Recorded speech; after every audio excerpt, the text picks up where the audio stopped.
Class 11 semester 1 সংস্কৃত। আজ আমরা সংস্কৃত সাহিত্যের ইতিহাস থেকে রামায়ণ নিয়ে আলোচনা করব। এর আগে বৈদিক সাহিত্যের ইতিহাস থেকে আলোচনা করেছি। এই ভিডিওর শেষে আমি লিংক দিয়ে দেব এবং ডেসক্রিপশনেও দিয়ে রাখবো, তোমরা দেখে নিও। চলো শুরু করি। লৌকিক সংস্কৃত সাহিত্যের প্রথম কাব্য হলো রামায়ণ। এবার দেখো, বৈদিক যুগের শেষ হওয়ার পর লৌকিক সংস্কৃত বা ধ্রুপদী সংস্কৃত যুগ শুরু হয়েছে। এই লৌকিক সংস্কৃতির প্রথম কাব্য হল রামায়ণ। আদিকাব্য কি? আদিকাব্য হচ্ছে রামায়ণ। কেন না, যেহেতু লৌকিক সংস্কৃত সাহিত্যের প্রথম কাব্য রামায়ণ, তাই একে বলা হয় আদিকাব্য। রামায়ণ রচনা করেন মহর্ষি বাল্মীকি। এবারে রামায়ণ হচ্ছে কি আদিকাব্য, তাই মহর্ষি বাল্মীকিকেও বলা হয় আদি কবি, যেহেতু তিনি প্রথম লৌকিক সংস্কৃত সাহিত্যে কাব্য রচনা করেছেন। মহর্ষি বাল্মীকির আশ্রম ছিল তমসা নদীর তীরে। ক্রৌঞ্চকে হত্যা করেছিল বেদ বা শিকারী। বেদ বা শিকারীকে অভিশাপ দিয়েছিল মহর্ষি বাল্মীকি। মহর্ষি বাল্মীকির আশ্রম ছিল তমসা নদীর তীরে। সেই তমসা নদীতে মহর্ষি বাল্মীকি স্নানের জন্য গেছেন। সেখানে ক্রৌঞ্চ মিথুন, ক্রৌঞ্চ হচ্ছে কি পাখি বিশেষ, ক্রৌঞ্চ মিথুন তারা মিলনরত অবস্থায় আছে। তো সেই সময় ক্রৌঞ্চকে হত্যা করেছিল একজন বেদ বা শিকারী। বেদ বা শিকারীকে অভিশাপ দিয়েছিলেন কে? মহর্ষি বাল্মীকি। কেন অভিশাপ দিলেন না, মিলনরত অবস্থায় ক্রৌঞ্চকে সেই বেদ বা শিকারী কি করেছিল? হত্যা করেছিল। তাই মহর্ষি বাল্মীকি অত্যন্ত ব্যথিত হয়ে তিনি তাকে অভিশাপ দিলেন। অভিশাপ বাণীটা কি ছিল? মা নিষাদ প্রতিষ্ঠাং তমাগমঃ শাশ্বতী সমাহ যৎ ক্রৌঞ্চ মিথুনাদে কমবধি কামমোহিতম। যে হে নিষ্ঠুর বেদ, তুই মিলনরত অবস্থায় যে ক্রৌঞ্চকে বধ করলে, এই জন্য তুই সংসারে কোনোদিনও প্রতিষ্ঠা বা শান্তি পাবি না।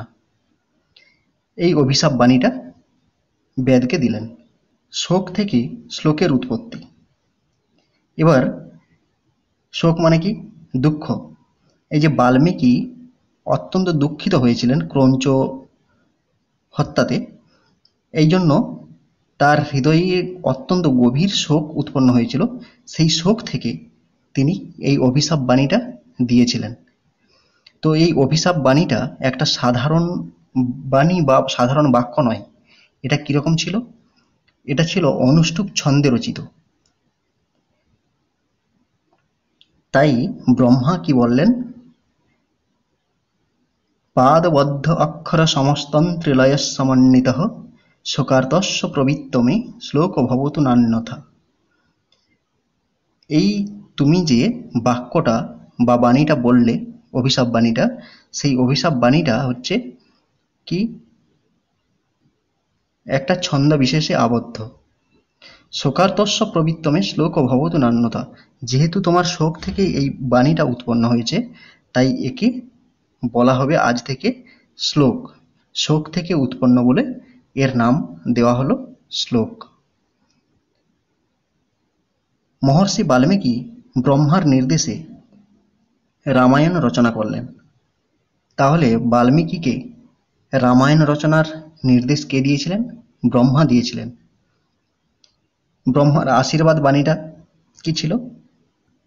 যাবৎ স্থাস্যন্তি গিরয়ঃ সরিতশ্চ মহিতলে তাবৎ রামায়ণী কথা লোকেষু প্রচরিষ্যতি।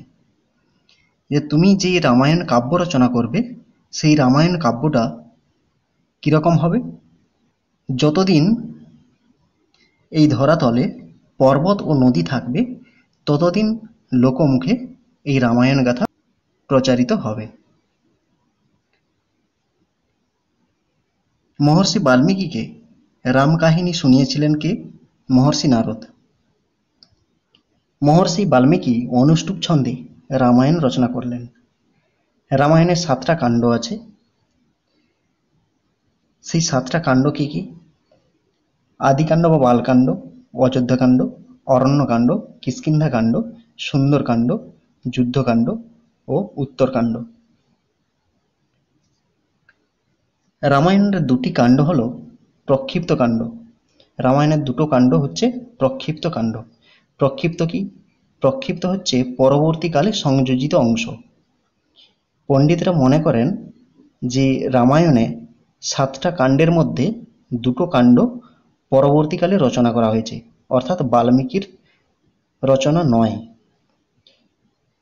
তো রামায়ণের দুটো প্রক্ষিপ্ত কাণ্ড অর্থাৎ পরবর্তীকালে রচিত বলে মনে করা হয় যে দুটো কাণ্ডকে, সেগুলো কি কি? আদিকাণ্ড বা বালকাণ্ড এবং উত্তরকাণ্ড। রামায়ণে 24,000 শ্লোক আছে। রামায়ণে 24,000 শ্লোক আছে বলে এর নাম হলো চতুর্বিংশতি সাহস্রী সংহিতা। দশরথ হলেন অযোধ্যার রাজা। রাজা দশরথের 3জন পত্নী ছিলেন। তাদের নাম হলো কৌশল্যা, কৈকেয়ী, সুমিত্রা।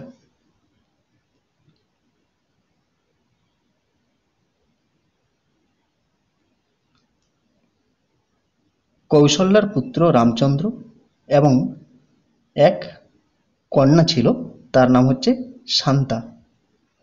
ঋষ্যশৃঙ্গ মুনির সঙ্গে তার বিবাহ হয়। কৈকেয়ীর পুত্র হল ভরত, সুমিত্রার পুত্র লক্ষণ ও শত্রুঘ্ন। রামচন্দ্রের স্ত্রী হলেন সীতা। সীতা মিথিলার রাজা জনকের কন্যা ছিলেন। রাম 14 বছর বনবাসে গিয়েছিল।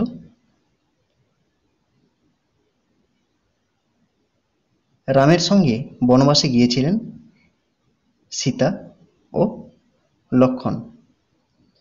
সীতাকে হরণ করেছিলেন লঙ্কার রাজা রাবণ।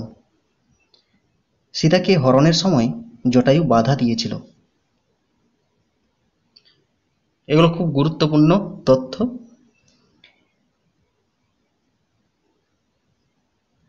রাবণ সীতাকে হরণ করে অশোক কাননে রেখেছিলেন। রামচন্দ্র বালিকে বধ করে সুগ্রীবকে রাজা করেন এবং তার সহায়তায় সীতাকে উদ্ধার করেন। মহর্ষি বাল্মীকির আশ্রমে সীতার লব ও কুশ নামে 2 সন্তান জন্ম হয়। বৌদ্ধ যুগে অযোধ্যার নাম ছিল সাকেত। দশরথের পিতার নাম হল অজ। হনুমানের পিতা কেশরী আর হনুমানের মাতার নাম হল অঞ্জনা।